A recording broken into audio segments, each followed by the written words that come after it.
notre plus gros défi. Mais fin de troisième, donc on a tous été orientés vers des CAP, donc plutôt des métiers de bouche en général, boucher, charcutier. Et puis pour moi, ça sera la pâtisserie, par exemple. Mais c'est un métier que j'ai pas choisi. C'était vraiment, il y avait, on mettait 2 dans chaque section de la classe.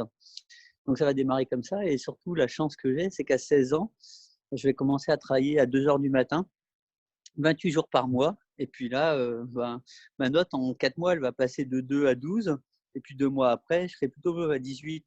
Mais c'est pas que j'étais devenu meilleur, c'est simplement que j'avais le niveau, j'étais le meilleur des mauvais, c'est ça.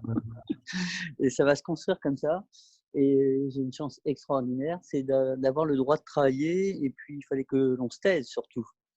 Mmh. Et c'était le plus important, quoi. Et ça va, tout simplement, ça va m'ouvrir les portes de Paris, où il y a un gros traiteur, un pâtissier, qui embauchait toujours les 2 meilleurs de l'école, les 2 meilleurs sur 100 et je faisais partie des 2 meilleurs, quoi. Et Mmh. là, ça sera la vraie révolution. Au bout d'un mois, je me fais virer de la pâtisserie, parce qu'ils voient bien que je suis toujours un branleur, quoi, en gros. Et derrière, tout simplement, ils vont m'envoyer au poste de chocolatier. Et là, ça va être la révélation. C'est la matière chocolat qui va me découvrir, me révéler. Et par ce biais, je vais comprendre tout de suite que je vais pouvoir gagner ma vie, avoir un passeport pour le monde, exister, construire, bâtir.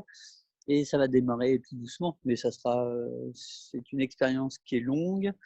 C'est pas si simple. Et il faut beaucoup de travail surtout. Mmh.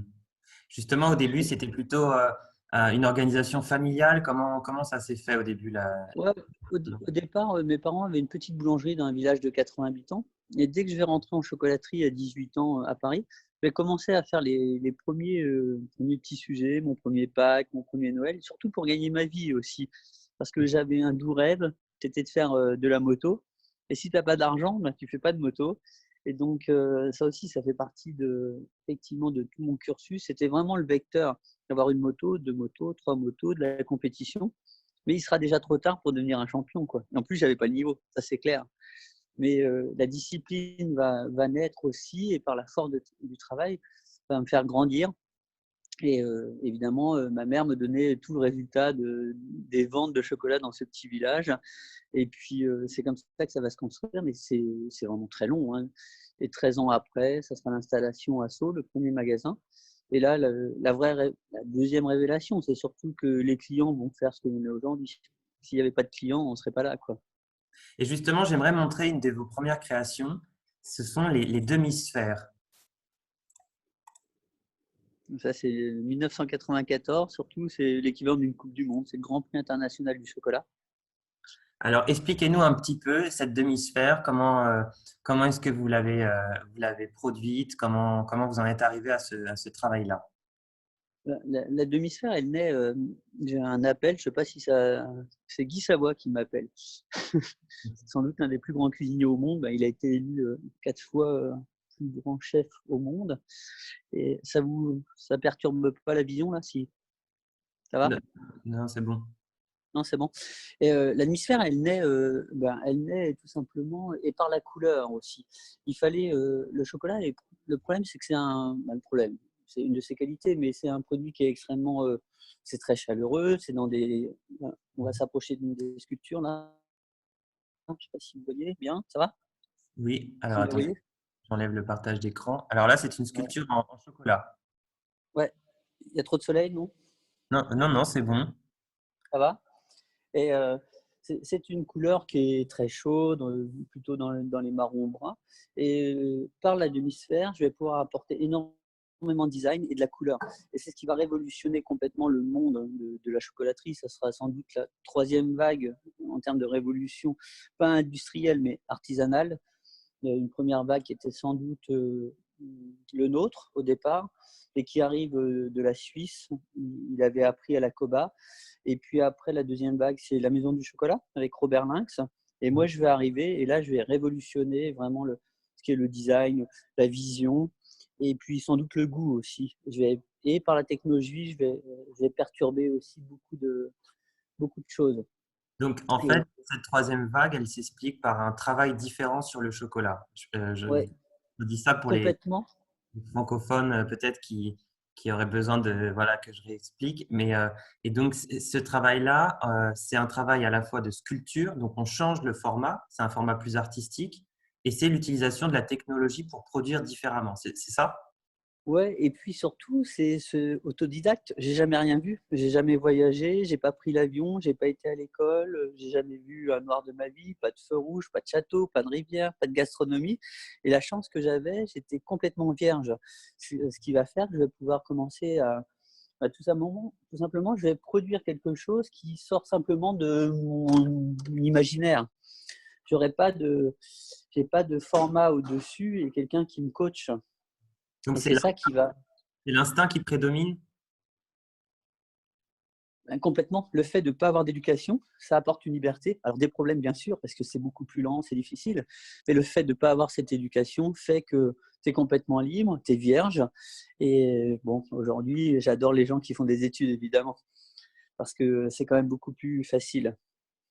Mais mon cursus sera, et c'est très dur normalement, c'est difficile d'exister en faisant simplement, en arrivant sans formation, sans rien. Ça n'existe plus aujourd'hui. Je vais montrer une autre photo également de vous sculptant. Donc, il faut savoir que certaines sculptures sont gigantesques, certaines font 1200 mètres carrés, la plus grande, je crois. Ouais, c'est ça, ouais. C'est à la taille du sujet. Donc, c'est assez gigantesque. Là, je vois derrière vous qu'il y a cette fameuse porte. Ouais, c'est ça. Bon, je vais mettre l'écran toc toc comme ça, peut-être c'est Alors, mieux. cette porte, c'est Gérard Depardieu, c'est ça. Ouais, c'est Depardieu qui sera une de mes grandes rencontres, hormis Mathilde, bien sûr, qui est au-dessus de Depardieu. Mais Depardieu, quand tu as la chance de pouvoir rencontrer un garçon comme ça, c'est d'une telle puissance. Et bah, c'est vraiment un génie, tout simplement, aussi bien en sculpture, en littéraire, en culture. C'est un gars qui est vraiment, c'est monstrueux, vraiment. Ça fait partie des rencontres incroyables. Et là, c'est cette porte qui est en bronze aujourd'hui, elle fait plus d'une tonne. Et je l'ai fabriquée en cacao et avec des pastilles de chocolat. Et aujourd'hui, donc, elle est en bronze. Et là, si on se rapproche, peut-être que vous voyez là. Oui, oui, très bien, les pastilles. Ouais, on voit les pastilles et j'ai fait, bah, comme d'habitude avec, du rien surtout et cette porte, elle bouge avec un seul doigt, voilà et plus d'une tonne. Elle fonctionne sur pivot et elle est recto verso et on a pu l'intégrer, dans l'atelier. Aujourd'hui, c'est une de mes grandes particularités aussi. Toutes les nouvelles, vitrines et magasins surtout sont fabriqués en partie avec les sculptures aussi Et et entre autres comment ça s'est dessous. passé justement? Vous avez moulé à partir d'un modèle de Gérard Depardieu, vous l'avez Ah, rencontré, pas du tout, du tout, inspiré du ça? tout. Ouais, je suis simplement inspiré, puis après, c'est une interprétation. Alors, mes filles me disent: «Ouais, tu nous saoules avec ton abstraction», mais à partir du moment où j'ai une seule personne qui reconnaît le sujet, bah, ça suffit. Et quand j'ai fait, Depardieu, la première sculpture, il y avait 5 sculptures en même temps. Ces 5 sculptures se sont retrouvées à la fonderie au moment de couler le métal et les gars de l'atelier disaient: «On est hantés carrément par Depardieu». Et la réussite, elle était là. Et c'est ça qui est le plus important. Je trouve ça également assez marquant parce qu'on vous compare à Rodin. C'est vrai qu'il y a un mélange entre Rodin et Giacometti dans votre façon de travailler. Ouais, mais j'aime beaucoup surtout, je vais prendre du temps, mais Picasso me paraît aussi beaucoup plus ouvert. On vous entend plus très bien, Patrick Rouget. Pardon? Ah, ça y est, ça remarche. Ça Ça marche? fonctionnait plus, oui. Ouais. Vous m'entendez là? Ouais? Ça fonctionne? Je vous entends plus là. Moi, je vous entends. Peut-être que c'est le fait d'être sorti de l'atelier. Ouais, je sais pas, normalement le Wi-Fi fonctionne dehors là. Toc. C'est juste pour vous faire voir. Là, c'était un hommage au Balzac de Rodin, vous voyez. Oui. Et c'est une pièce, le Balzac fait 2,87 m, je crois, et celle-ci fait 1 m de plus. Et ça, c'était la réouverture bah, tout simplement du centenaire de Rodin, quoi. Et, et pour la réouverture, j'ai eu la chance de pouvoir faire cette sculpture à l'entrée du musée Rodin. Voilà, et c'était vraiment une belle expérience, quoi. Et un bel hommage. Et justement, là, c'est vrai qu'on est passé un petit peu vite, mais comment est-ce que vous êtes parti du chocolat pour produire des sculptures en bronze? Alors ça, c'est dans les années 2000, au début des années 2000, j'ai une cliente asso qui, tout simplement, m'emmène à la fonderie de Coubertin. Et la fonderie de Coubertin, c'était quasiment une fonderie d'État où on a fait les plus grandes sculptures, au monde sans doute. Et de là, je vais comprendre que grâce au moulage et à la fonte en bronze, je vais pouvoir préserver mon travail. D'accord.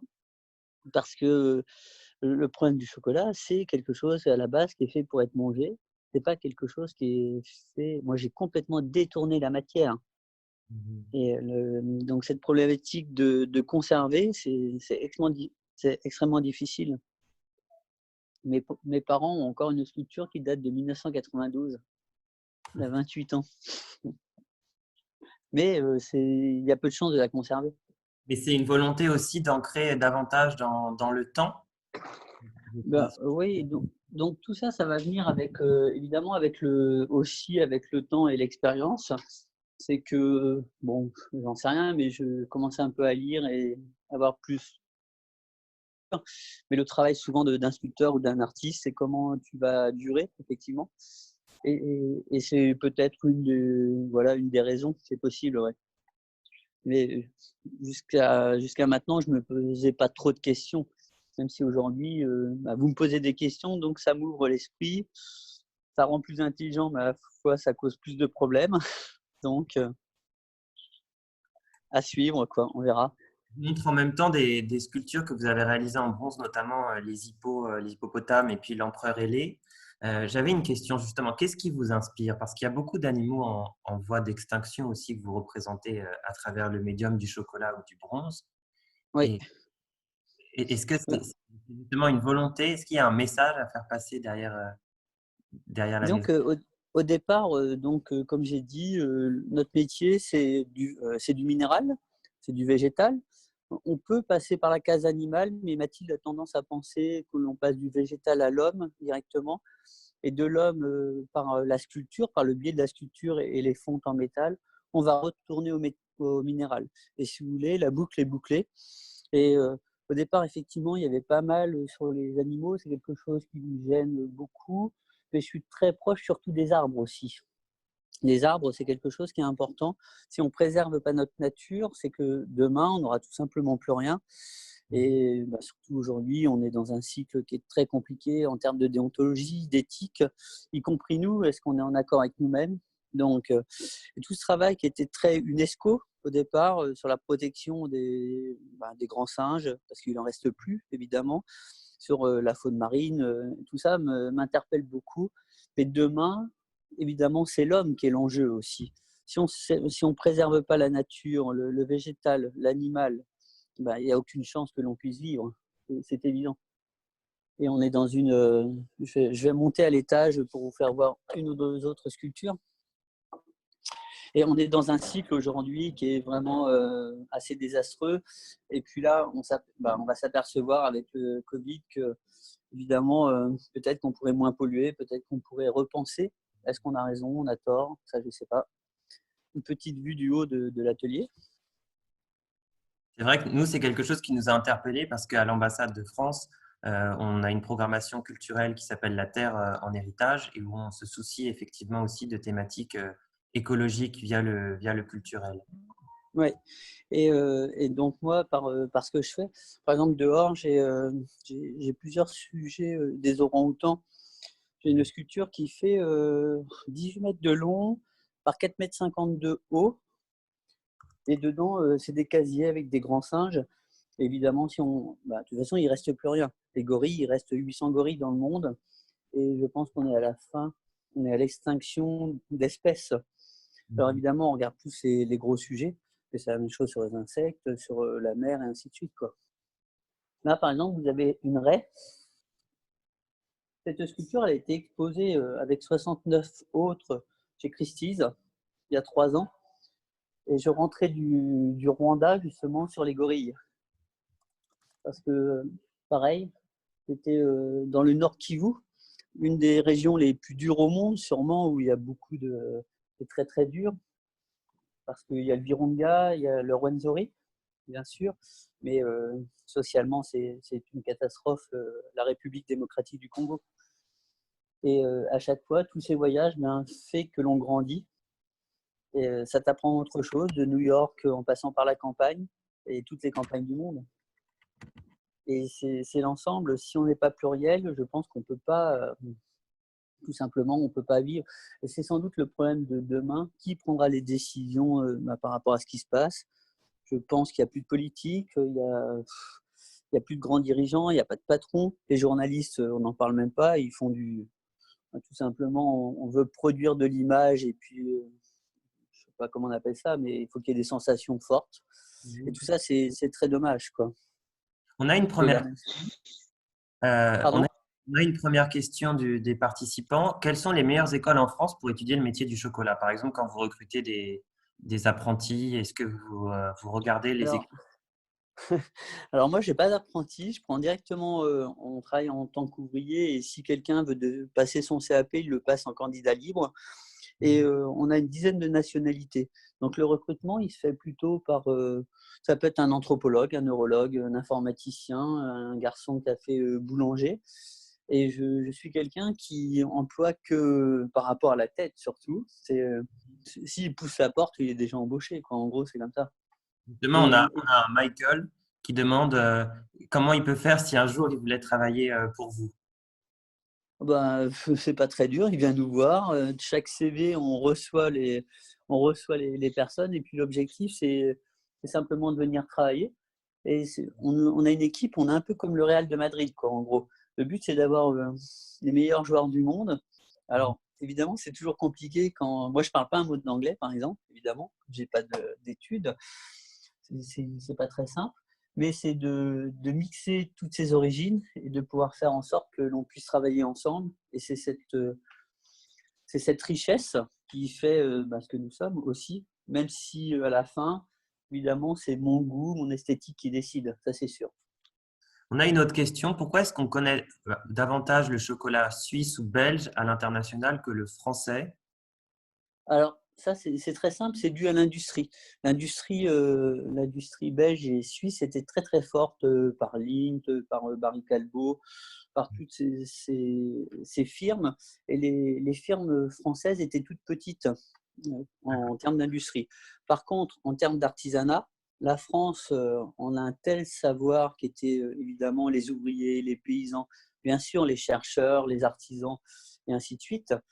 On avait un niveau, il ne faut pas oublier qu'on produisait Areva, on a produit les TGV, sans doute produit le Concorde.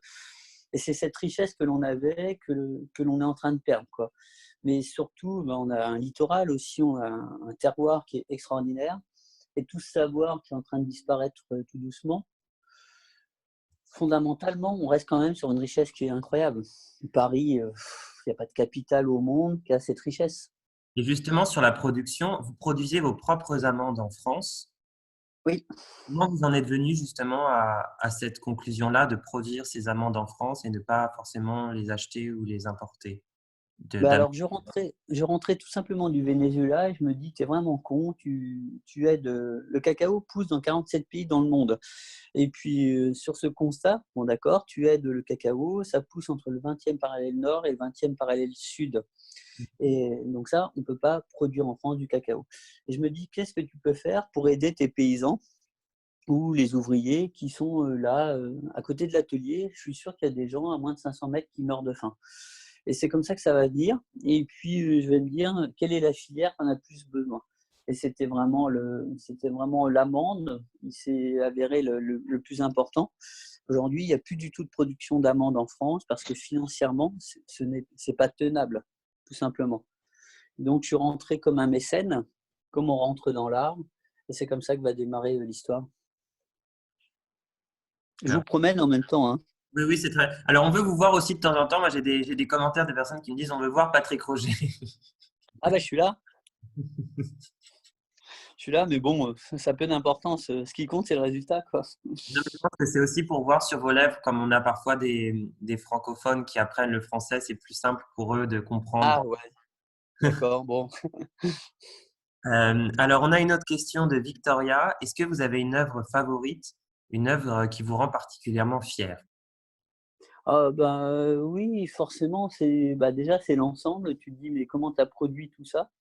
Là, on peut se rapprocher, par exemple, de petites sculptures. J'ai des très, très grands formats, j'ai aussi des tout petits formats. Par exemple, quand j'avais 18 ans, une des premiers, pour qui j'ai travaillé, c'est pour le garçon qui a fait cette robe. C'était pour qui?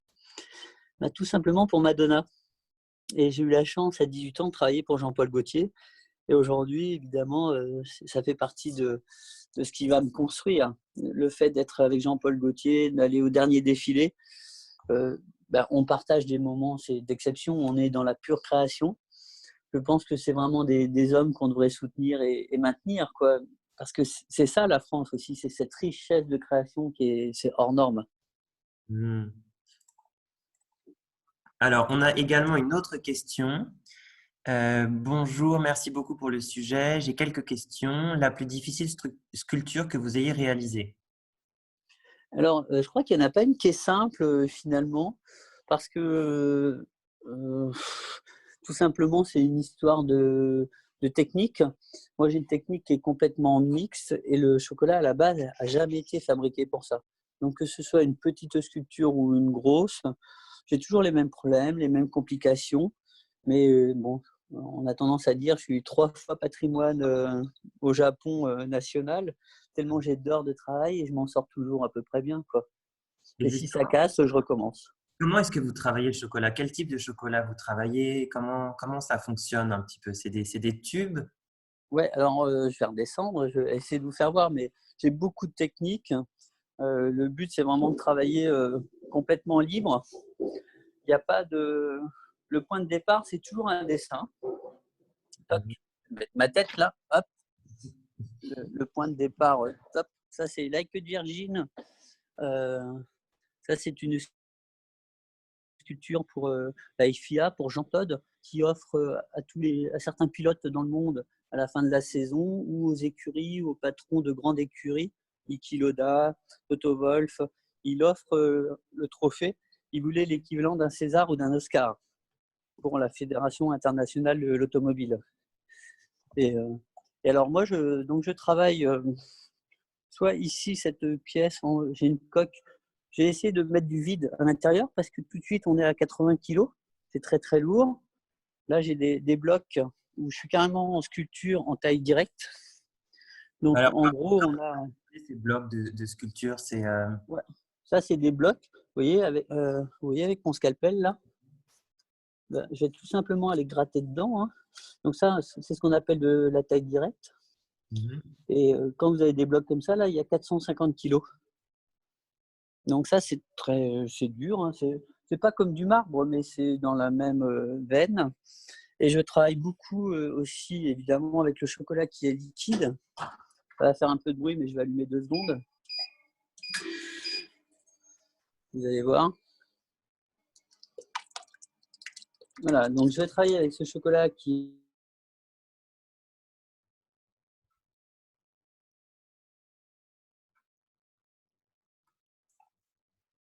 Est-ce que c'est, est-ce que fond, vous, donc qu'on appelle le fondoir du chef. Bah, c'est plus écrit là, tiens, il y a plein d'écrits. Et j'ai un petit, réservoir de 200 kilos à côté qui est plein, et comme ça toute la journée, je peux travailler librement. Mais ça, voilà. Là, j'ai encore un bloc qui fait 150 kilos en dessous. Je travaille aussi avec des tubes pour essayer de rendre plus léger mes structures. Et ça a été une révolution sur les très très grandes pièces. Aujourd'hui, fabriquer une sculpture qui fait 2 mètres, c'est vraiment difficile. Et je suis passé de 2 mètres à 11 mètres et aller toucher le plafond de l'atelier. Mais Ouais, après, c'est toujours qu'est-ce la qu'elles course. deviennent ces sculptures? On a une question qui nous demande que deviennent ces sculptures et comment sont-elles recyclées si elles ne sont pas consommées? Ben, de toute façon, c'est ce que je vous ai fait voir dans le jardin. Et ma partie, ce que vous ne connaissez pas du tout. Donc, en gros, on moule ensuite, je fais des moulages, et puis ça va aller en fonderie, et ces sculptures vont devenir, comme Giacometti ou Brancusi, elles vont devenir, tout simplement arriver en métal. Ce que vous voyez dans le jardin, c'est du métal. Tout a été à base de chocolat. Et ça naît toujours à base de croquis aussi. Là, on voit, j'ai 6 carnets de dessin qui sont sortis, et je vis avec mes carnets. Et après, c'est pas bien simple de s'y retrouver, hein. Je sais pas, je vais essayer de trouver quelque chose qui serait concret. La naissance de ouais, là, c'est à la fois, je fais de la gestion, je prépare mes expositions. Ça, c'était comment on devait exposer sur les Champs-Élysées, par exemple, Est-ce qu'on peut, avant les gilets jaunes. on peut revoir un peu plus près parce qu'il y a un reflet Ouais. dessus. Avant les gilets jaunes, Mhm. Paris avait accepté de poser 200 mètres de sculpture sur les Champs-Élysées avec des grosses thématiques évidemment sur comment on défend la terre, quoi, et les hommes. Mhm. J'avais 4 sculptures de 50 mètres Ah oui. parce que je pense que par la sculpture, si on expose en extérieur, tout simplement demain, les gens, s'ils ont envie de voir, ils voient. S'ils n'ont pas envie de voir, voilà, c'est pas très grave, quoi. Mais on peut passer des messages qui sont extrêmement forts. Et aujourd'hui, on voit bien, c'est que chaque ville veut son musée, veut son monde culturel. Mhm. Fondamentalement, on travaille de moins en moins, on passe de plus en plus de temps sur notre téléphone, ou on regarde plutôt Instagram, et on vit par les autres. Et Mhm. il y a encore quelques personnes dans le monde qui vont produire de la richesse. C'est quelque chose qui est complètement nouveau. Alors, on a une autre question de Victoria. Comment vos compétences de chocolatier vous aident à créer des sculptures en bronze? Je pense que ça Ah reprend. ouais, alors ça, c'est simplement le bon sens. Je pense que j'ai eu la chance d'être petit-fils de paysan, fils de boulanger, et si tu as pas de bon sens, ça ne fonctionne pas. Ça fonctionne pas, quoi. Et aujourd'hui, c'est sans doute un des manques, on le voit très bien, c'est très très compliqué quelles que soient les disciplines, le manque de bon sens que l'on a dans toutes les firmes, mais que ça va de l'artisanat à l'industrie très très lourde, c'est évident. Et comment tu penses ton monde sans penser qu'à toi, même si peut-être que quand je crée moi un bonbon de chocolat, c'est extrêmement égoïste. D'abord, je suis le premier client, donc il faut que ce soit extrêmement bon. Mhm. Donc, le goût et l'esthétique. Je dirais l'esthétique. J'ai le sentiment, parce qu'on me pose de plus en plus de questions là-dessus, mais j'ai le sentiment que c'est né d'abord par l'esthétique. Le goût, je l'avais à l'état naturel. Là, je vais vous trouver quelques petits essais de chocolat. Je ne sais pas si on voit. Ici, très bien. Et là, Vous voyez bien? c'est des demi-sphères, c'est ça? Ouais, ça, c'est des demi-sphères, on va dire, nouvelle génération.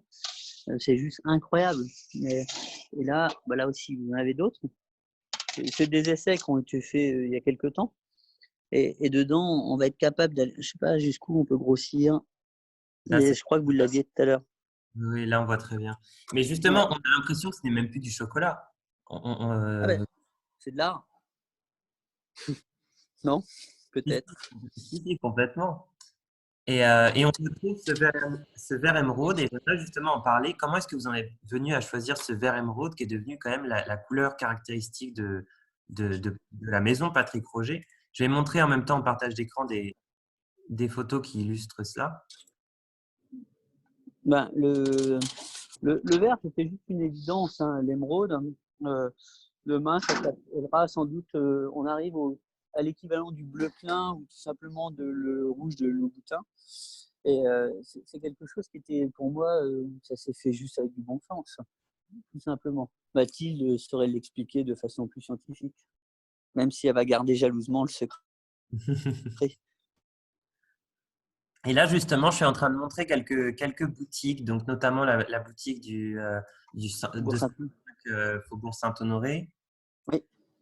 Moi, j'aimerais partager une expérience justement. Comment j'ai découvert Patrick Roger? Moi, j'ai découvert Patrick Roger lorsque j'étais au lycée à Saint-Germain-en-Laye et il y avait une Ah, boutique Patrick Roger oui, avec des sculptures sublimes je crois que c'était des orang-outans. c'est ça.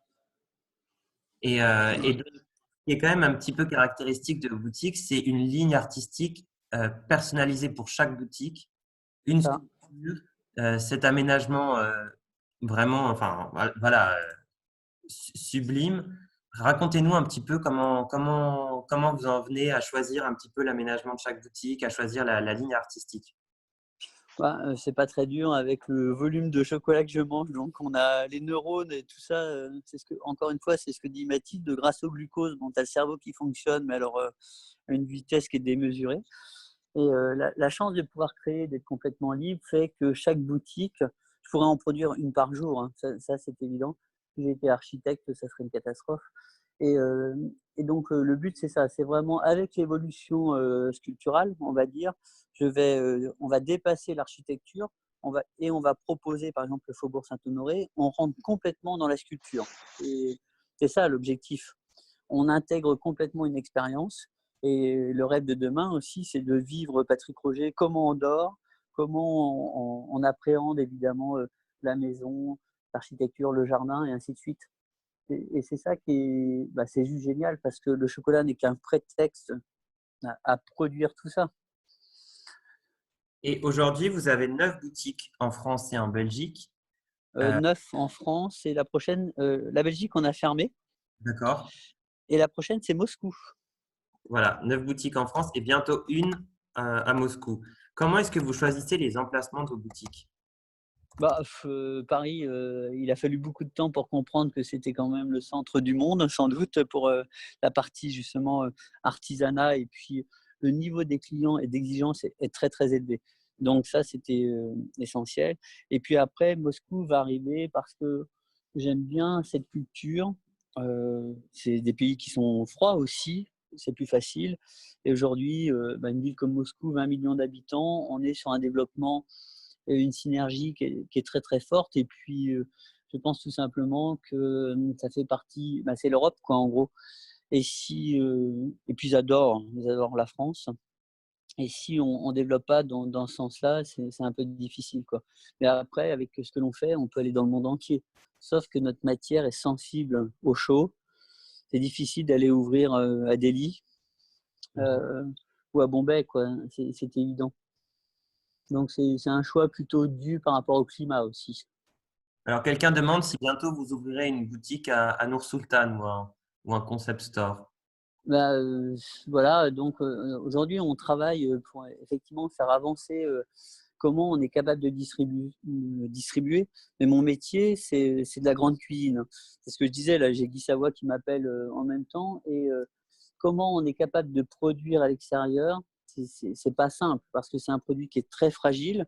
Nous, on le travaille comme de la pâtisserie. Chaque jour, si on sort et puis que c'est pas bien géré, forcément, c'est pas possible. Et j'ai pas de concession sur le goût. L'esthétique, on a tendance, un peu, je peux admettre une ou 2 choses qui me font bah, c'est difficile, mais le goût, on est vraiment en évolution et pour avoir ce niveau, il faut que l'ensemble du process, par exemple Moscou va vraiment être un laboratoire, ben, à ciel ouvert. Si ça marche à Moscou, on va peut-être pouvoir, ben, tout simplement, exporter notre produit dans différents endroits, mais il y a de grandes chances aussi que l'on puisse pas et bah, de toute façon, on n'a pas vocation à inonder le monde. Mais la production Et serait toujours à Sceaux, mais bien sûr, les produits seraient oui, ensuite exportés dans chaque boutique aux c'est conditions. ça, ouais et par exemple, aller à Tokyo où on sert, un peu le Japon au mois de janvier, février, c'est très, très dur, il fait très chaud, très humide et ça, c'est compliqué pour arriver à, bah, tout simplement, les chocolats peuvent pas survivre, quoi. Mhm. Voir une ou 2 sculptures encore dehors, entre autres sur les orang-outans. Alors, ils sont derrière des grilles. J'espère que le Wi-Fi va marcher jusque-là. Les boîtes d'eau. Comme dans un zoo, finalement. Comme dans, ouais, bah, le but, c'est ça. De toute façon, c'est que demain, il ne restera plus rien. Et ça fait une peine incroyable. Est-ce que vous les voyez là? Oui, oui, on les voit. Vous avez Ouais, réalisé plusieurs types d'orang-outans. Vous avez réalisé des crânes ouais euh, c'est ça. et J'ai 18 grands singes qui font environ 1 m³ chacun. Voilà. J'essaie de vous faire voir ce qui existe là. Vous les voyez? oui, oui, on les voit. On les Ouais, voit. Là, on discerne un visage. ouais, c'est ça. Mhm. Toc. mélancolique. Ah oui, ben parce que moi qui ai la chance de les avoir vus à l'état naturel, que ce soit les gorilles, les chimpanzés, je suis allé avec une anthropologue en Ouganda. Les gorilles, les chimpanzés et les orang-outans, évidemment, quand on les voit dans la nature, ils n'ont pas du tout la tête Mhm. du zoo. Dans le zoo, ils ont l'air vraiment tristes. Et dès que vous arrivez, donc moi, je les avais vus que plutôt sur photo. Et quand vous les voyez à l'état naturel, par exemple en Ouganda, les chimpanzés, mais ils sont rieurs, quoi. Mhm. Ils ont une vie à peu près normale. Vous Et vous voyez, vous représentez les animaux après les avoir vus et étudiés, ou bien parfois non, vous faites à l'instinct et ensuite vous les avez rencontrés? toujours, j'ai toujours fait dans l'autre sens. Finalement, quand je deviens meilleur en V-Trans, par exemple, je travaille sur le désert. Et puis j'irai en Libye bien plus tard, peut-être 7 ans plus tard, 8 ans plus tard, je crois. Et j'avais l'impression de connaître le désert comme ma poche, quoi. Je marche toujours dans le sens, j'ai pas forcément de modèle, et puis ça démarre comme ça. Ça démarre tout simplement, bah, c'est une envie, c'est une pensée. Mathilde va encore bah, m'induire vers différents projets. Et c'est comme ça que je vais rentrer, par exemple, simplement par l'émotion. Ça, c'est une pièce qui est plus destinée, par exemple, à l'ONU. Elle fait 72 mètres de long, où j'ai travaillé à la fois. Le point de départ, c'était Freddie Mercury, c'est très étrange. Et alors, j'aime pas le mot homophobie, mais nous sommes une équipe avec beaucoup de garçons qui aiment des garçons aussi. Et j'ai commencé à travailler sur ce sujet. Et puis après, je vais travailler sur l'excision, par exemple. Ouais. Et là, par exemple, la grappe, c'est vraiment sur l'excision. Mhm. Donc des sujets durs aussi socialement pour. Ouais, complètement. Et c'est surtout voilà, ça dépasse vraiment le règne animal. C'est c'est évident. Et là, ça, c'est aussi, j'espère que vous voyez comme il faut. Alors, Et cette sculpture est vraiment très très grande. Là, on n'a que 5 plaques et il y a 18 plaques pour représenter. et elles seront exposées? Vous voyez toujours. Oui, là je vous entends plus très bien. Elles seront exposées où, ces sculptures? La dernière exposition, la dernière, c'était au Japon il y a 1 an et demi. Et aujourd'hui, produire une exposition coûte très très cher. Donc demain, c'est bah, déjà, il faut quelques collectionneurs dans le monde ou du mécénat, ce qui n'est pas évident. Ça existe de moins en moins. Et Mhm. sinon, le volume de mes sculptures aujourd'hui, c'est environ 10 000 mètres carrés si on devait tout poser. Et quand on est sur des sujets très très forts, par exemple la sculpture qui fait 1200 mètres carrés, évidemment c'est un sujet, ben, entre autres, ça nous emmène vers l'excision et c'est quelque chose où on peut agir immédiatement. Et c'est pour ça que la sculpture est aussi à cette taille. C'est à la taille la dimension est à la taille de l'émotion ou l'émotion à la taille de la dimension. C'est une cause et une conséquence. Alors là, vous êtes confiné en ce moment seul, c'est ça? Ouais, bah, j'ai deux, trois qui passent me voir quand même, qui sont là. Comment, Donc, et comment est-ce que cette situation influe sur votre travail? bah, on fait rien quand c'est comme ça, c'est moins bien. Moi, je suis un garçon qui vit beaucoup dans l'urgence. Faut pas oublier, donc je viens du sport mécanique, de la moto. La moto, ça roule très très vite. Ton temps de vie est très court. J'ai aussi un brevet de pilote hélico où ton temps de vie est très court aussi si ça va mal. Et toute ma vie est basée plutôt sur la vitesse. Et le fait d'être tout seul comme ça ne rend pas forcément productif. La production se fait par la synergie de l'excitation. Si on n'est pas excité, bah, ça marche pas bien, quoi. Je suis un garçon qui vit parce que le monde bouge. Si je vais à New York, t'as qu'une envie, c'est bah, parce que ça, c'est agité, quoi. Et t'en reviens, bah, t'es agité aussi. C'est normal. Bah, pour moi, je fonctionne comme ça. D'accord. Et qu'est-ce que ça représente un petit peu la production de Patrick Roger par an en termes de chocolat et puis en fonction des grandes dates? Racontez-nous un petit peu pour le Kazakhstan, quelles sont les grandes dates Ouais. du chocolat? Alors aujourd'hui, on produit environ 14 millions de chocolats, qui fait 350 millions de manipulations. Je sais pas, là j'ai des chiffres sur, mais je pense qu'on verra pas. C'est en transparence. Non, on voit rien, hein. Je pense que vous voyez rien. Non, Il y a non, plein de chiffres. Non. Et donc Noël, c'est 30% de l'année. C'est 3 stades de France qui mangent nos chocolats comme clients, c'est-à-dire 240 000 personnes environ. 3 Stades de Et France, c'est énorme. ouais, ouais, ouais, c'est pas mal. Vous nous avez trouvé un jour à Saint-Germain-en-Laye en passant, peut-être par l'esthétique de la vitrine, et vous avez partagé avec votre famille, avec des copains. Et c'est ça. L'objectif, on ne sait pas trop où il est, mais il est évident que grâce à vous, grâce aux clients, on va partager tous ces moments qui sont exceptionnels. Donc ça fait partie des grands chiffres. Je vis tout seul. Bon, j'ai une banque traditionnelle en termes des banques traditionnelles pour tout simplement les emprunts. Mhm. On est 60 employés. On paye 853 000 euros d'URSSAF, d'allocation familiale. Tu te demandes pourquoi? C'est la France. Vous êtes combien d'employés? Excusez-moi. 60 environ. 60 employés. Ouais. Et comment demain tu continues et comment tu survis, quoi? C'est une grande question. Je parlais de Jean-Paul Gaultier tout à l'heure. Jean-Paul Gaultier, c'est quelque chose qui devrait être soutenu. Aujourd'hui, on soutient Air France. On peut se poser des questions, quoi. Voilà. On a une... Est-ce que votre atelier à Sceaux est ouvert au public? Non, non, non, non. Parce que tout simplement, c'est long. Tout ce que l'on fait est très long. Alors, on fait quelques visites évidemment privées, bien sûr. Ça arrive. Mais on ne peut pas ouvrir à tout le monde parce que ça deviendrait je ne sais quoi. Peut-être un jour, si on a une fondation ou quelque chose, on pourra ouvrir plus. C'est vrai qu'après, il y a tout un Mais travail de médiation et d'accueil des publics qui change complètement ouais, l'agenda de l'espace aussi. ouais, ouais, mais même mais il faut du temps surtout parce que pour passer une heure, comme on fait là, c'est simplement du temps. Et si on attribue, si on avait sur les 240 000 clients de Noël, ne serait-ce que 2 ou 3 000 qui venaient. Alors quelquefois on fait des portes ouvertes, hein, ça c'est déjà arrivé. Mais aujourd'hui, on est dans un pays où on est tellement serré sur le nombre d'heures de travail, où plus personne ne veut travailler, fait qu'on a dû même arrêter les journées du patrimoine.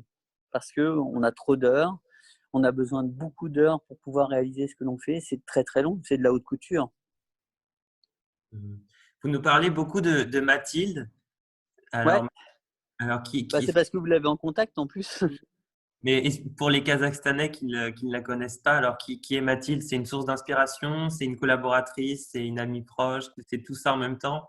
Ouais, ouais, c'est carrément tout, bien sûr, parce que c'est une fille qui est ingénieure au départ. J'ai eu 3 ingénieurs qui viennent de chez Valrhona, une qui est devenue PDG Monde, une qui est devenue directrice générale des États-Unis, et la troisième, c'est Mathilde à 30 ans, qui disait le rêve, plus ou moins, c'était tu deviens directeur général de Patrick Roger, quoi. Et parce que tout simplement, ces 3 filles sont mes premières rencontres, on va dire, intellectuelles, où on va pouvoir lier les firmes qui travaillent au-dessus de nous, tout simplement. Valrhona, qui est un de nos fournisseurs en chocolat, on a une dizaine de fournisseurs, mais c'est des filles qui ont apporté beaucoup d'importance à mon travail. Parce que j'étais le numéro un en termes de clients, pas forcément en volume, mais surtout dans le désir de l'exception. Et leur métier, c'était évidemment de nous produire un chocolat qui est d'exception aussi. Et évidemment, on leur apporte beaucoup. Et Mathilde va être une ingénieure qui est sans doute, voilà, c'est un étage extrêmement fort, qui est capable de comprendre tous les univers. Elle vient du sport, moi je viens du sport mécanique, elle c'est plutôt la course à pied.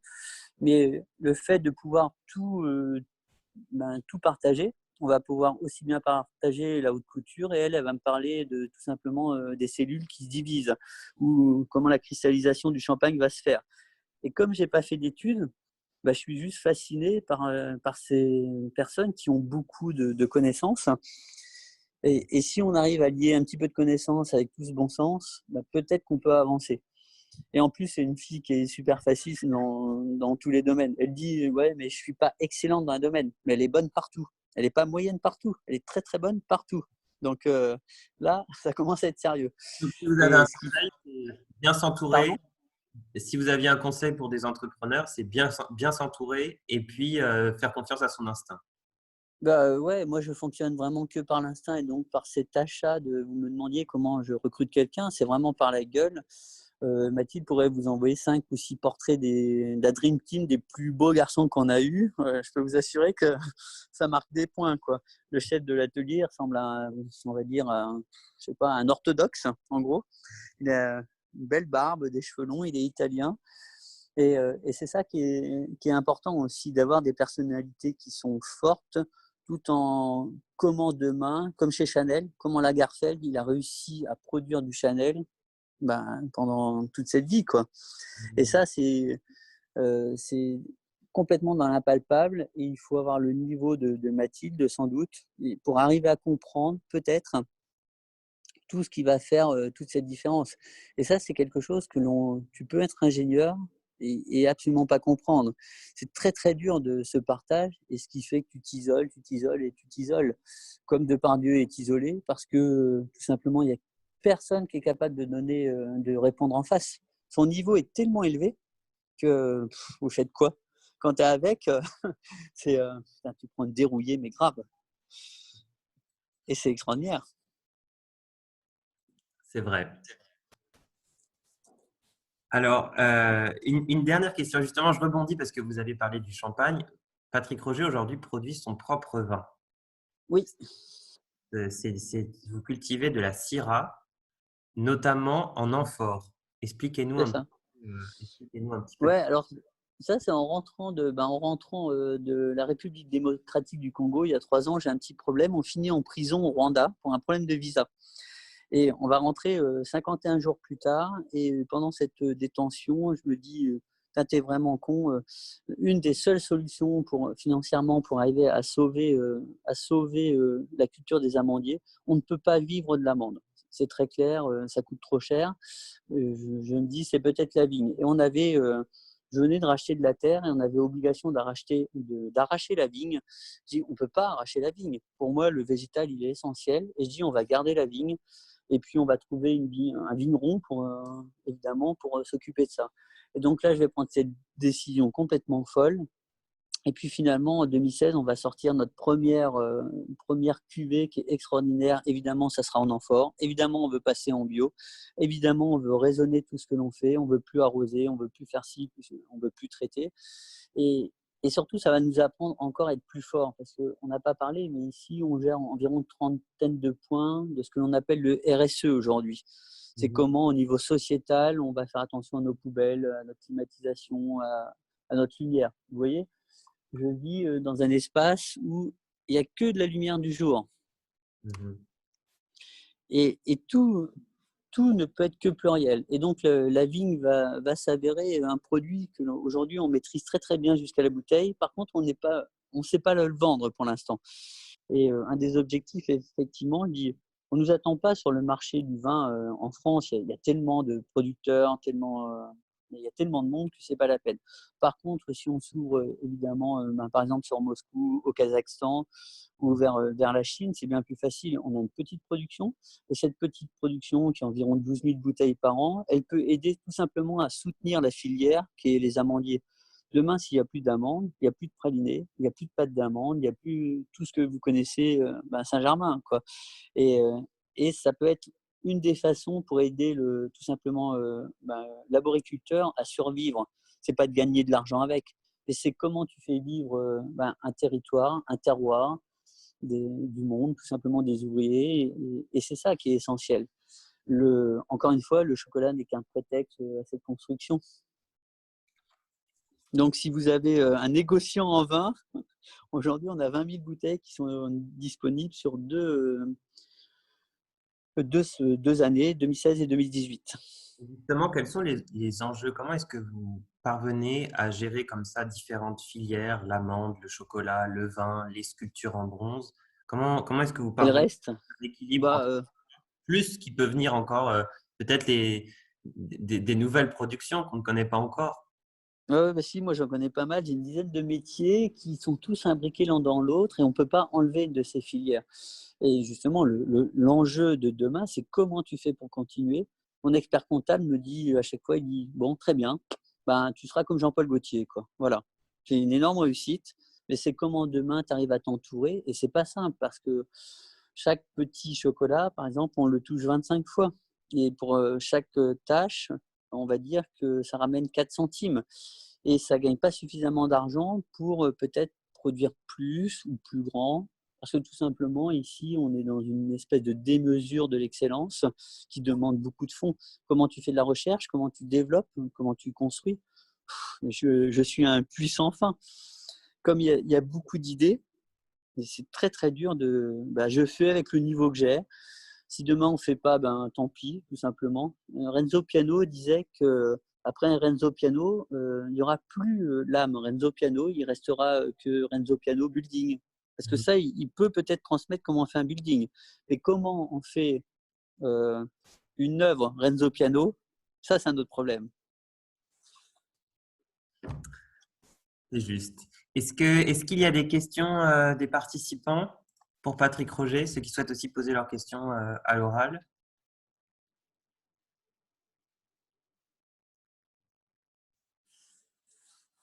J'attends un petit peu. En tout cas, c'est vrai que est-ce que vous recevez, moi c'est ma question que je me demandais, c'est est-ce que vous recevez des soutiens publics ou privés pour développer vos activités hors achat Non, non, rien du tout. Et alors moi, je suis un garçon en plus qui n'est que entrant, c'est-à-dire si vous venez me voir comme vous faites, je vous réponds. Sinon, j'irai jamais vous voir. C'est parce que, mais c'est culturel. Mon père a accouché ma mère de ma petite sœur, donc il s'est démerdé tout seul. Depardieu a accouché sa mère de ses frères et sœurs. Donc c'est pour ça que on s'entend forcément super bien. On doit se débrouiller de nos propres moyens. Et c'est sans doute demain, c'est pas suffisant. Pas quand on est à une échelle comme ça, même si les banques te soutiennent. Et c'est ce que me disait Depardieu aussi. Il dit le problème, que ce soit dans l'art, dans le cinéma, il n'y a plus de mécènes maintenant, beaucoup moins. Et pourtant, il n'y a jamais eu autant d'argent dans le monde. Mais tout est très souvent plutôt lié à un business qu'à quelque chose comme je fais moi avec les amendes. Le but, c'est pas de gagner de l'argent, c'est de faire vivre, des hommes et un terroir et puis de faire plaisir à un maximum de monde. Et c'est ça qui est. On est aujourd'hui dans un marché d'économie nouvelle qui va arriver, ou sociétale, je ne sais pas comment on va appeler ça. Ce matin, j'avais encore un nouveau nom. Maintenant, j'écris tout sur mes carnets parce que je crée des nouveaux mots. On est quand même vachement basé sur notre égoïsme. Et ce partage, comme on fait, nous, à 60 personnes, avec tous ces dizaines de milliers de clients, c'est juste fantastique. Parce qu'au moins, ne serait-ce, vous voyez, comment vous êtes venus chez nous. Et souvent, je dis, tous ces gamins qui ont 30 ans aujourd'hui, qui viennent comme clients, qui ont 100 euros de panier, et les moins de 20 ans maintenant. C'est ça qui est extraordinaire aussi. C'est comment les moins de 20 ans expliquent à leurs parents, mais maman, tu connais pas Patrick Roger? C'est un délire, quoi. Et c'est sans doute, c'est ce qui fait que la marque, elle vieillit pas. Et comment demain on va se renouveler aussi. Et ça, c'est des enjeux qui sont très très forts. Est-ce qu'on passera le cap? Ça fait 36 ans que je fais ce métier. Et parce qu'on a cette capacité à tout simplement à se remettre en question en permanence. Tu peux pas t'asseoir sur. Tu dis oui, le Rocher Pranier, c'est sans doute le meilleur chocolat au monde. Ça s'appelle l'instinct. C'est juste fantastique. Mais tu peux pas en rester de là. Et pour continuer à faire ça, on est à contre-courant de tout ce qui va se faire dans le monde demain. Et c'est pareil, un designer de chez Renault, il me dit, mais il y en a 1 sur 10 000 des comme toi, et déjà c'est trop, parce qu'on fout trop le bordel, parce qu'on veut pas, on rentre pas forcément dans le moule, parce que demain il y a des règles sanitaires, on veut savoir les allergènes, les calories sur nos étiquettes, mais c'était pas notre métier ça. Et par exemple, le métier de Mathilde, c'est aussi d'essayer de transférer ça, quoi, de transférer quelque chose qui soit compréhensible par les autres. C'est pas que de l'instinct. Et ça, c'est pas très marrant, quoi. Alors, on a deux questions pour vous. Merci beaucoup, Patrick. On a deux questions. Est-ce que le confinement affecte beaucoup l'industrie du chocolat? Au niveau des artisans, c'est clair, on est mort, hein. Là, nous, on rentre dans la période chaude. Donc, on a perdu 30% de l'année avec les gilets jaunes, les grèves et le confinement. ça va continuer à se détruire, mais parce que le français, on va jamais arriver à le reconstruire, lui. C'est pas possible. Il veut ses ponts, il veut ses vacances, mais il veut pas travailler, quoi. Donc, et pourtant, quand on travaille, on est les meilleurs. Ça, c'est trop fort. Donc là, maintenant, je pense que ça va nous emmener à, tout simplement en septembre. Il va se passer quoi? On n'en se fiche rien parce que chaque jour, c'est événement sur événement, ils ne savent même pas ce qu'ils racontent. Et ça, c'est vraiment très, très dur. Et c'est quelque chose où on ne peut absolument rien faire. Il y a 5 ans, l'atelier a brûlé, complet. J'ai perdu 8 millions d'euros. J'étais le seul à être malade, mais les gens autour allaient bien. Là, moi, je vais bien, mais le monde entier va mal. Donc, Oui. le confinement n'est pas une richesse, hein, c'est sûr. Nous avons une autre question d'une Française qui est l'invitée de la semaine dernière pour nous parler de mode et qui dit félicitations pour vos actions sur les enjeux RSE. J'aurais une question en tant qu'artisan. On m'a proposé le MOF, meilleur ouvrier de France. Quel conseil aurez-vous à nous donner pour aborder son cours? Moi, quand je suis devenu meilleur ouvrier de France, j'y allais juste pour m'amuser. La chance que j'ai, c'est que j'ai jamais d'obligation. Donc, quand je fais de la moto, je roule sur les plus beaux circuits du monde. D'abord, je le fais par notion de plaisir complet. J'ai pas d'obligation, mais je vais jamais pour perdre, hein. C'est c'est ça le paradoxe. J'ai pas d'obligation, mais je vais pour gagner. Et ça, c'est un trait de caractère. On est comme on est. Et ma mère, avant de partir, elle m'a écrit un petit mot. Elle dit: «Il a pas changé. Mais tu es toujours là pour gagner. Mais il y a pas d'obligation. Mais tu y vas pour gagner». Et C'est- c'est la même chose pour le MOF. D'abord, je pense qu'on travaille, on doit travailler pour soi et travailler bien, ça coûte pas plus cher, tout simplement. Nous avons une autre question de NG. Comment avez-vous fait en 1997 pour acheter vos ateliers de sew? Je pense que c'était à des emprunts, c'est ce que vous avez dit, non? Ouais, ouais, alors là, juste fantastique, une rencontre de dingue avec une banquière qui va me prêter, simplement, elle me prête 120 000 € sans condition, sans rien. Simplement, je lui dis: «Moi, je fais du sport, je joue au ping-pong, je gagne, je fais de la pétanque, je gagne, je fais de la moto, je gagne, je fais des concours, je gagne». Et ça sera le dossier de sa vie. Derrière, elle va financer des centrales nucléaires, des barrages, de tout ce que l'on veut dans le monde. Heu et heu et elle va créer sa banque aussi. C'est juste un truc de dingue et je vais rester le dossier de sa vie. Et si j'avais pas eu, Diane Malinas comme support, cette fille qui a cru un type mal rasé, qui ressemble à rien, avec les cheveux longs et tout, ça a pas changé, hein. Je me fais engueuler par mon père évidemment. Heu, Fait que, grâce à elle, tout simplement j'ai pu ouvrir. Au bout de 3 mois, j'ai remboursé et on avait 400 clients par jour à Sceaux et ça a été le début, c'était la révolution. J'ai été découvert. La deuxième grande découverte, c'est les clients qui me découvrent. Comme le garçon, comme Jérémy qui est en face, il découvre un truc, là, il se dit: «Mais c'est quoi ce truc?» Voilà. Ouais. J'ai découvert et après, j'ai converti toute ma famille. C'est-à-dire que Pâques, ce sont des chocolats Patrick Roger pour mes parents, pour mes grands-parents, pour ma sœur, etc. Ouais, Donc, mais je c'est viens. ça finalement, la transmission. Aujourd'hui, moi j'ai des banquiers qui nous suivent parce que c'est leur projet aussi. On est capable de les faire rêver, ils passent leur vie, ils font des comptes, 2 plus 2 ça fait toujours, 4 et moi j'essaie de leur faire avaler que ça fait 7 et c'est ça qui est extraordinaire. Après, tiens, j'avais pas mis le téléphone par terre de ma vie, il faut bien que ça commence et heu et c'est sans doute ça qui est extraordinaire, c'est, quand on voit, je vais revenir à Jean-Paul Gaultier, à tous ces grands couturiers, mais putain, la chance d'avoir des gens qui ont créé comme ça, c'est quelque chose qu'on ne sait pas mesurer et je pense qu'on les aide pas assez et c'est peut-être, nous, notre cas, on est une vraie entreprise où tu payes toutes tes charges, où tu te fais défoncer de partout. C'est ça qui est très, très dur dans un monde qui est plus du tout fait, pour nous, tout simplement. Mais bon, moi, je vais tenir, hein. On a encore quelques dernières questions. Quelle est la chose la plus folle que vous ayez faite en chocolat? Oh là, par exemple, j'ai les papes. Vous voyez, les 3 sculptures qui sont là, c'est simplement, François. Je le vois à la télé. C'est en bronze. C'est Ouais, ça, c'est en aluminium. C'est suspendu à 11 mètres de les câbles, ils sont à 11 mètres. Et là, François, là, j'aime bien celle-ci. Il y a plein de François à l'intérieur, mais avec plein de filles dedans aussi. Donc c'est très et là, il se tient la tête. Je ne sais pas si vous voyez bien. Ici. Il se tient tout simplement la tête. Il a la tête dans les mains. Vous voyez, comme si je faisais comme ça, de chaque côté. Là, vous avez les yeux. Mhm. Une fois qu'on chope les yeux, normalement, on arrive à le voir, mais moi, je ne vois pas sur ma toute petite. tout Moi, type de j'arrive à le marque. voir. Dites-nous dans le chat si vous arrivez à le voir. Ouais. Et par exemple, quand je crée le pape, mais c'est le pape, là, il y a François est partout. J'ai 3 papes côte à côte. Je pense que je ne serais pas canonisé tout de suite parce que dedans, il y a effectivement, ça va bien plus loin que le pape, quoi. Et ça fait partie des pièces qui sont évidemment, on va dire, mythiques et iconiques. Je sais pas, comme on veut, mais de toute façon, chaque sujet a un sens. C'est toujours le même style d'écriture, même si aujourd'hui, la chance que j'ai, c'est aussi d'avoir mon propre alphabet. C'est fantastique. Je crée ma grammaire, mon vocabulaire, simplement avec une matière. Quand j'aurais de la terre comme Brancusi ou Giacometti, je ferais la même chose, ou Picasso, bien sûr. C'est vraiment c'est la même démarche. Comme Saint-Laurent, j'ai fait un France 24 avec Saint-Laurent. Et son processus de création était dingue. Lui, il voulait pas voir les mannequins.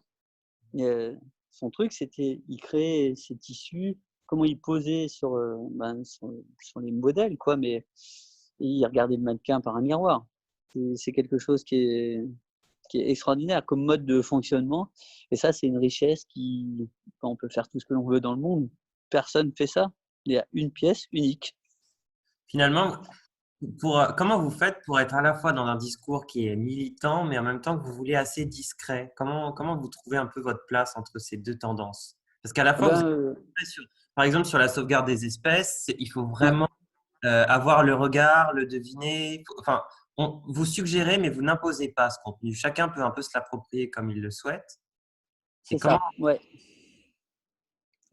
Donc, quand j'ai exposé chez Christie's, par exemple, à Virginie Agelower, je lui dis toujours, tu vois, j'ai ma place nulle part. Et elle me dit, et c'est pour ça que tu as ta place partout. C'est parce que je peux aller n'importe où, complètement libre. D'abord, j'écoute rien, c'est à peu près évident.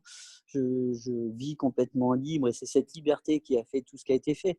Et tu ne fais plus partie de l'alimentation, tu n'es pas encore ancré dans la sculpture. Même là, on a eu un article en Chine, par exemple. À côté, c'est Brancusi, ça commence à avoir du sens. C'est pas mal. Mais comme je ne viens pas et je suis quelqu'un qui n'appartient à aucun groupe.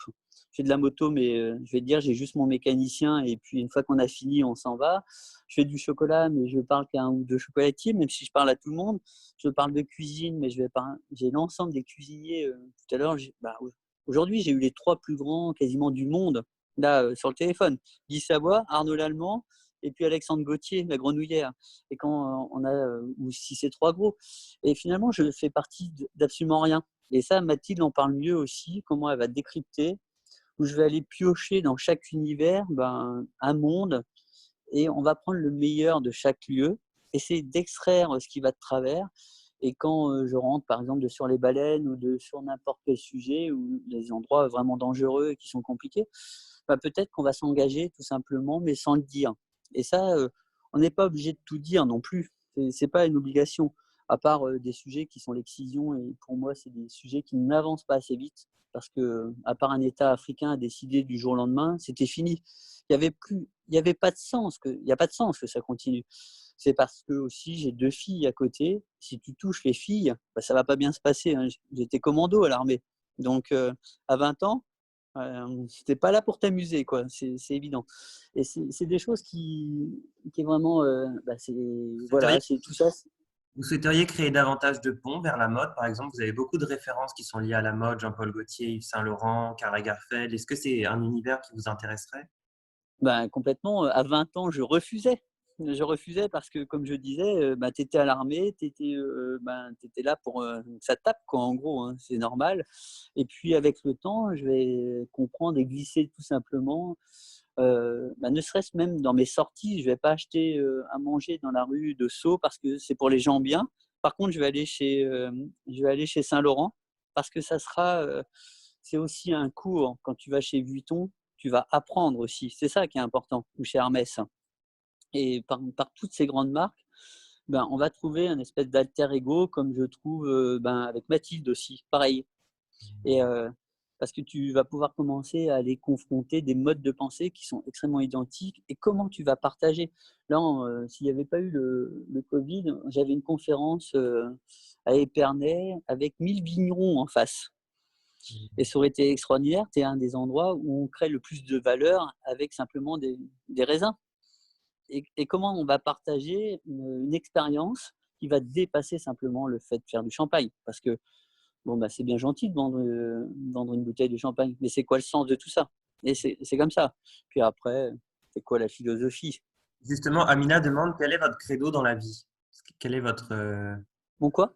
le credo? Quel est votre message qui vous guide Faire. à faire? Ouais, faire parce qu'aujourd'hui, c'était, par exemple à Noël autour des boîtes, on a fait, il y a une bague un bandeau qui ferme la boîte et j'ai marqué, tout simplement au lieu de marquer fête, F-E-T-E, j'ai marqué F-A-I-T-E.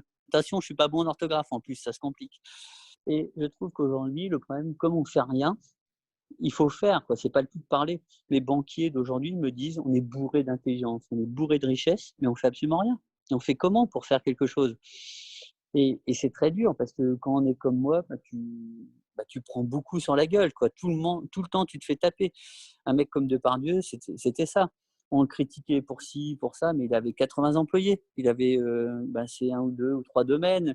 Il faisait vivre des artisans, la porte, de sa maison à Paris est faite par un artisan. C'est quelque chose qui est incroyable et au bout d'un moment, à force de nous taper dessus, il faut avoir une telle résilience, tu peux finir par fuir parce que, tu prends des coups, mais tout le temps, tout le temps, tout le temps. Mais voilà, donc et je pense qu'aujourd'hui, j'ai encore la chance, le fait de faire et quand tu te mets à siffler, tu es simplement, d'abord, tu es heureux avec toi-même et après tu partages et puis, vous voyez, il y a le garçon qui est en face là et lui il partage avec beaucoup de monde. C'est ça qui est la force, c'est ça. C'est cette capacité à partager.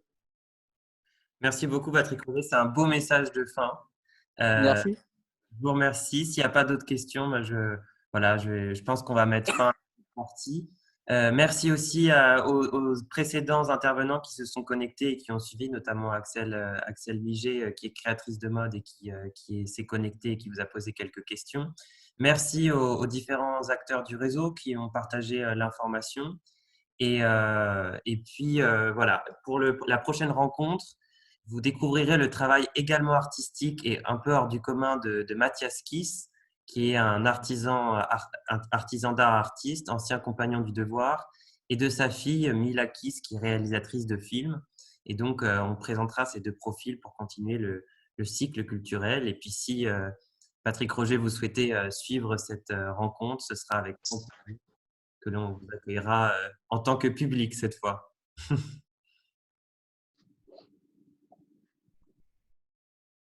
Merci beaucoup. Merci Patrick. Merci, merci. Au revoir.